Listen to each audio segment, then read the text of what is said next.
আজকে আমি তোমাদের সামনে চলে এসেছি একটি সিম্পল স্মল পটারি পেইন্টিং নিয়ে। বেশ কিছুদিন আগে চাচ্চু এই দইয়ের জারগুলো নিয়ে এসেছিল। এগুলো দেখার সাথে সাথেই আমার মনে হলো এটা আমাকে পেইন্টিং করতেই হবে। যেহেতু আমি বেশ অনেক বছর ধরে পেইন্টিং করি না, তাই আমার কাছে তেমন একটা কালার ছিল না। তাই ব্রাউন, ইয়েলো অ্যান্ড হোয়াইট এই তিনটা কালারকে মিক্স করে আমি একটা প্যাস্টেল পিঙ্ক কালার বেজ হিসেবে পুরোটা জারে রং করে নিয়েছি।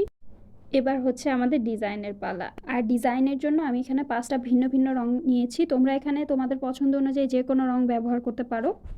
কোনো বাঁধা ধরা নিয়ম নেই। আমি শুধু কিছু জায়গা খালি রেখে ৫টা বিভিন্ন শেপের, সেটা পারফেক্ট গোল হতে হবে তা না, জাস্ট গোল একটা শেপ করে নিয়েছি।